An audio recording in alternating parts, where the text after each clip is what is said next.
femme. Et la femme c'est l'image de l'église.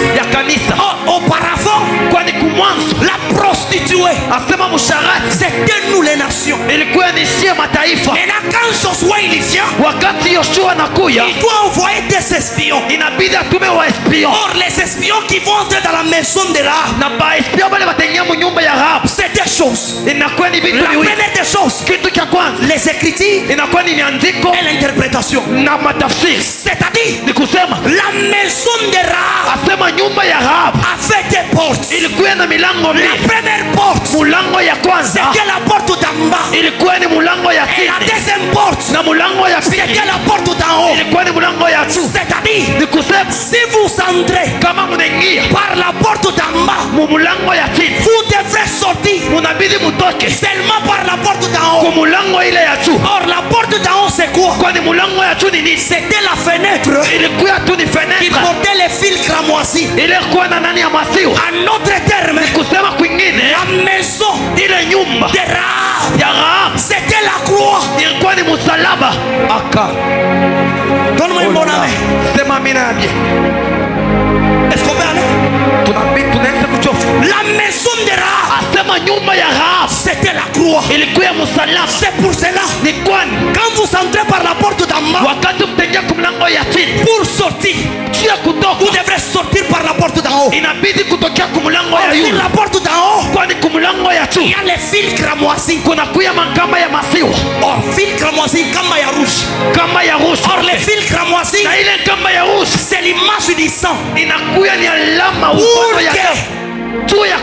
Lorsque Josué va entrer en Jéricho, que Rahab ne puisse pas périr, elle doit cacher les deux espions.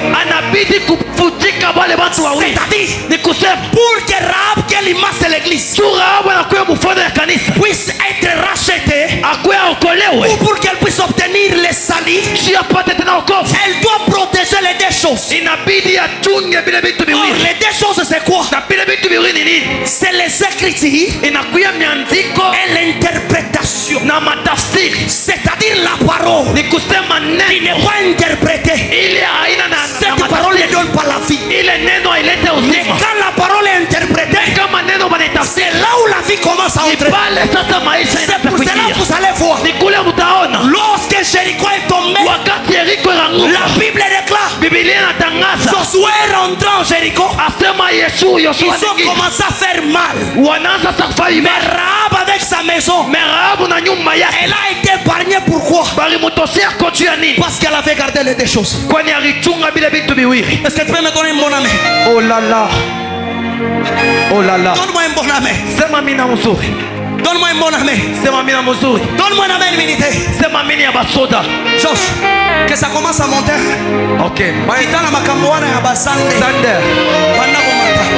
Alléluia. Donne-moi une bonne amie. La Bible déclare que les premiers défis que Jéricho se croise avec, c'est Jéricho. Les premiers défis. Maintenant la Bible dit ceci. Dieu il appelle Josué.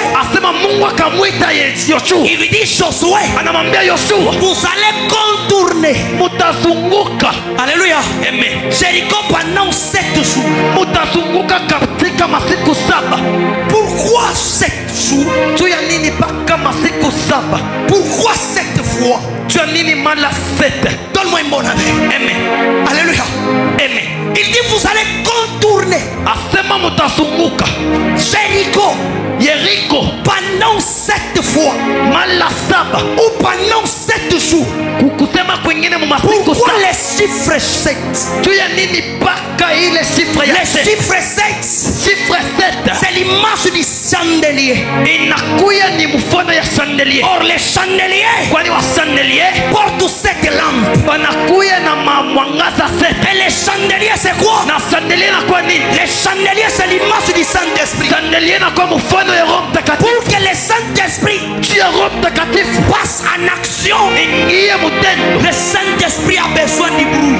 Asema Roho Mtakatifu ina lazima na C'est pas là makelele. que vous allez comprendre. Ni kule mtaelewa. Lorsqu'ils sont tournés Wakati walizunguka pendant 7 fois, mara 7, ils ont poussé les cris de joie. walipiga kelele. Acte chapitre 2 verset 1er. Acte 2 chapitre 1. Le Saint-Esprit est descendu. Asema Roho Mtakatifu kashuka. C'est-à-dire, Ni kusema pendant que Josué, wakati Yoshua avec la foule, na watu wote ils étaient en train de pousser les cris de joie. walikuwa binafanya makelele, C'était pour faire tomber Jéricho. ilikuwa juu ya kuangusha Yeriko. C'est-à-dire là où le Saint-Esprit descend, Ni kusema wakati Roho Mtakatifu inashuka avec beaucoup de bruit, na makelele ya mingi, il y a les changements qui doivent se passer. panakuya mabadiliko ile C'est voilà inafanyika. qu'aujourd'hui en piscine Ni kule leo mpisini de Bethsaïda, ya Bethesda il y a un vent qui va souffler kunakuya ipepo moja ile et l'esprit de mort, na mawezo ya lufu, l'esprit de maladie mademo ya magonjwa n'aura pas de force ici. haitakuwa na uwezo Tu hapa. ne m'as pas compris. Au yanielewa, Je commence à dire à quelqu'un, anaanza kuambia mtu pendant qu'on parle de chiffres 6, wakati wasemezea juu ya sifa zetu, vois un homme qui m'appelle. ni mtu mwanamwita. Quand je pars répondre, Wakati anaenda kuitika, je vois cet homme, c'est Samson. anamwona mtu ni Samson Je dis à Samson, na anamwambia Samson incline ta tête. asema fitika kichwa chako. Lorsque je regarde sur la tête de Samson, Wakati anaona pa kichwa cha je Samson, vois les 7 tresses. anaona manywele 7. Donne-moi un bon amen. Ah, sema mina ya Donne-moi bien, un bon amen. sema mina ya bien. Pendant que Samson il incline la tête, Wakati Samson anarudisha kichwa, je vois les 7 tresses anaona manywele qui 7 étaient